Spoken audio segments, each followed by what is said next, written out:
Meus amados irmãos, vos saúdo com a doce e gloriosa paz do Senhor.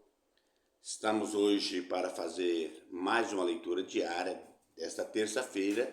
E dessa feita vamos falar sobre a lição de número 2, que traz o assunto o arrebatamento da igreja. E para a nossa meditação, nós vamos ler Apocalipse 3, verso 6, que diz: Quem tem ouvidos, ouça o que o Espírito diz às igrejas. Meus irmãos, eu confesso para vocês que para mim é um dos assuntos mais sérios da Bíblia Sagrada é falar sobre a vinda de Jesus. Uma responsabilidade para nós que estamos aguardando a vinda de Jesus. Porque nós podemos ganhar ou perder por um milésimo, por fração de segundos. E estar vigilante, meus irmãos, é coisa que requer de nós uma força de vontade. Essa carta escrita à igreja de Sardes, quando João escreve, ele escreve exortando aquela igreja. Ele escreve dizendo ao anjo da igreja que está em Sardes, escreve isso, diz o que tem os 7 Espíritos de Deus e as 7 estrelas, e conhece as tuas obras, e quem tem nomes de que vives, mas estás morto. Irmãos,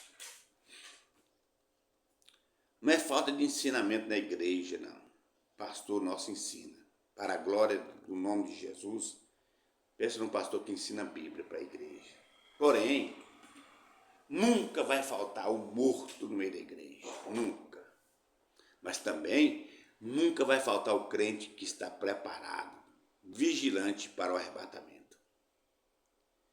E João prossegue aqui a sua escrita dizendo: ser vigilante e confirma os restantes que está para morrer, porque não achei as tuas obras perfeitas diante de Deus. Isso aqui ele está falando para o pastor da igreja. Viu? Confirma isso para os restantes que estão para morrer, que estão à beira do abismo. E você, pastor, é responsável.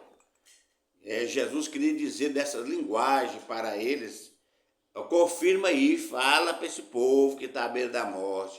Esses que estão aí fracos na fé.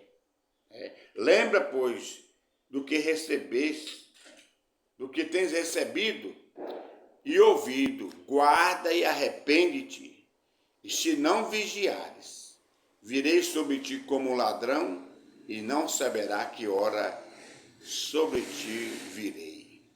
Olha, a surpresa para quem não está preparado para o arrebatamento. Surpresa. Porque quem está preparado está esperando, está vigilante. Na vinda de Jesus, não é surpresa para o crente preparado. Não, senhores. Mas para o desapercebido, ele sempre está pensando que Jesus vai demorar mais. Que Jesus não vai voltar agora. E tem muita gente que não gosta de ouvir mensagens sobre a vinda de Jesus. Porque não está preparado e não quer ouvir. Entendeu?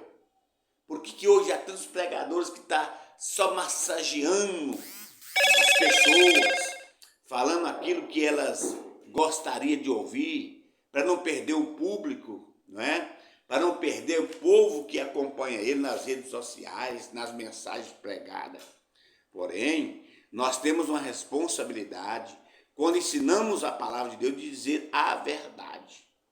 Veja bem que a carta não foi escrita aos irmãos, não. Ela foi escrita direcionada ao anjo da igreja de Sardes.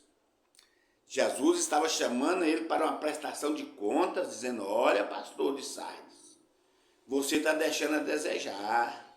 Você tem nome que está vivo, mas você está morto. Arrepende enquanto é tempo. Aleluia. E aí, se parasse por aqui, parece que a igreja estava corrompida. Mas no verso 4 está dizendo: mas também tens em Sardes algumas pessoas que não contaminaram suas vestes e comigo andarão de branco, porquanto são dignas disso. Oh, glória! Eu fico na igreja observando, nos cultos, por exemplo, e fico observando, o crente que está em plena comunhão com Deus é diferenciado. Você vê ele quando ele está assistindo o culto, mesmo que ele não tenha oportunidade de ir lá na frente, mas é um crente, você vê nele a presença de Deus. Você vai dar um testemunho, às vezes fala pouquinha coisa, mas você vê a presença de Deus na vida dele. Então, irmãos, é como eu estava falando, o culto, às vezes, ele não está um culto que barulhão, mas você vê a presença de Deus permeada assim no meio dos crentes. As pessoas vêm cá na frente, falam testemunho, aí dá vontade de dar glória a Deus. Vê uma pessoa canta o hino, você vê a presença de Deus, como o culto de quinta-feira passada. Foi um culto abençoado, gente. Poucas pessoas que estavam em vista do número de crentes que nós temos, mas pensa no culto que Deus estava presente. E eu louvo a Deus por isso. Deus jamais desampara aqueles que estão lutando para chegar no céu. E aí a promessa é: o que vencer, aleluia, será vestido de vestes brancas. De maneira nenhuma riscarei o seu nome no livro da vida. Confessarei o seu nome diante do meu Pai e diante dos seus anjos. Quem tem ouvido, ouça o que o Espírito diz às igrejas. Meus amados, veja que privilégio, veja, Jesus chegar diante do Pai e dizer: Pai, eu quero apresentar aqui a minha serva Maria. Ela foi fiel lá na terra, ela passou por tantos desafios, tanta dificuldade, mas chegou aqui o nome dela agora, ele vai dar um novo nome, né? Nós não sabemos, mas ele vai confessar. Jesus disse: aquele que me confessar diante dos homens, eu confessarei diante do meu Pai e dos seus santos anjos. Portanto, Deus abençoe a nós todos. Deus abençoe os ouvintes das leituras diárias. Deus abençoe o pastor que está nos ensinando a palavra. Deus continua abençoando o senhor, pastor Daí. Deus continua dando ao senhor esta graça. Deus continua abençoando nossos vice-presidentes, pastor Willi, pastor Antônio Bastos. Deus abençoe o ministério aqui da nossa sede, os obreiros, membros congregados. Deus abençoe os demais vice-presidentes da nossa convenção, pastor Jean, pastor Ailton, e que a bênção do eterno Deus esteja sobre a vida de todos nós até a volta de Jesus. Que Deus abençoe.